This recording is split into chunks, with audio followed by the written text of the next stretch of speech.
বর্তমানে যে ছাত্র জনতা শ্রমিকের যে গণ আন্দোলন, যে গণ অভ্যুত্থান, তাদের একটা দাবি হলো সংস্কার, বৈষম্য নিরসন এবং সংস্কার মাধ্যমে এই বৈষম্যগুলো একটি মেধাভিত্তিক বাংলাদেশ তৈরি করা।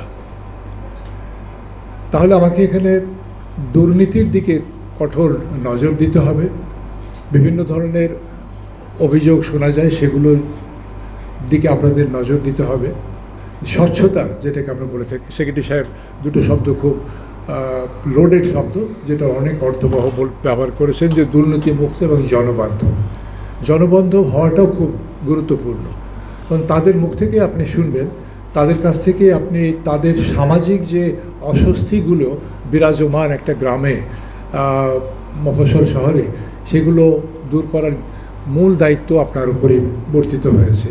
সেই দিকে আপনাকে লক্ষ্য রাখতে হবে যে পাবলিক রিলেশন, পাবলিকের যে গ্রিভান্সেস, সেগুলো আপনি শুনলে প্রথমে তার মনে একটা স্বস্তি আসবে যে আমি আমার দুঃখের কথাটা বলতে পেরেছি। সময় বেশি যাবে, এটাকে আপনাকে ম্যানেজ করতে হবে যাতে সময়টা বেশি না যায়।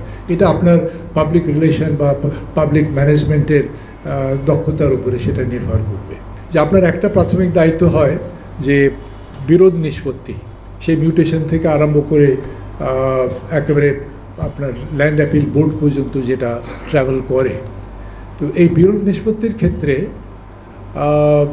একটা বিকল্প ব্যবস্থা আপনি নিতে পারেন। সরাসরি মামলা না করে দুই পক্ষকে ডেকেই যদি আপনি তাদের মধ্যে আপোষে এটা আলাপ আলোচনা করে আপনার সামনেই তাদের আলাপ আলোচনা হয়, যেটাকে আমরা বলে থাকি যে অল্টারনেটিভ ডিসপিউট রেজলিউশন, যেটা বিশ্বব্যাপী এখন খুব চলমান।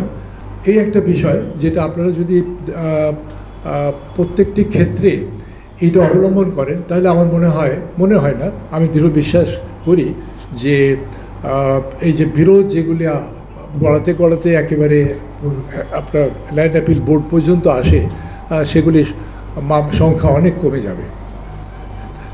এরপরে আসি আমরা যে আপনাদের ম্যানেজমেন্ট সিস্টেমে আপনাদের যে দক্ষতা, সেটা আমরা দেখলাম যে মডুল এখানে অত্যন্ত সুষ্ঠুভাবে খুব কেয়ারফুলি বিভিন্ন বিষয়গুলো এখানে আনা হয়েছে।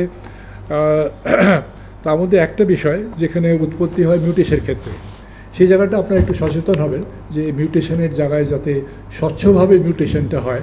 আমরা জানি যে আমাদের গ্রামীণ পরিবেশ কীরকম, সামাজিক পরিবেশ কীরকম, সেটাকে মাথায় রেখেই গোড়াতেই যদি আমরা এই বিষয়টার দিকে নজর দিই এবং এখানে স্বচ্ছতার সঙ্গে এই বিষয়গুলো নিষ্পত্তি করি, আমার বিশ্বাস যে তাহলে মামলার জট থেকে ভূমি সংক্রান্ত বিরোধগুলো দূর হবে।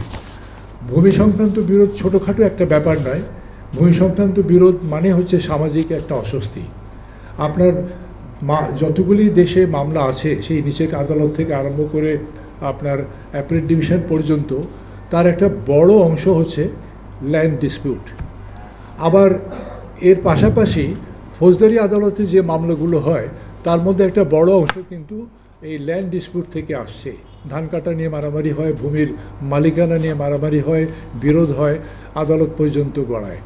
তো তাহলে আপনারা বুঝতে পারছেন যে এসি ল্যান্ডের দায়িত্ব, আমি বলবো যে আপনারা সোশ্যাল ইঞ্জিনিয়ার, শুধু ভূমির ম্যানেজমেন্ট করছেন না, আপনি সামাজিক ইঞ্জিনিয়ারিংও করছেন। সমাজকে একটা স্বস্তির জায়গায় নিয়ে যাওয়ার জন্য আপনার দায়িত্ব অপরিসীম।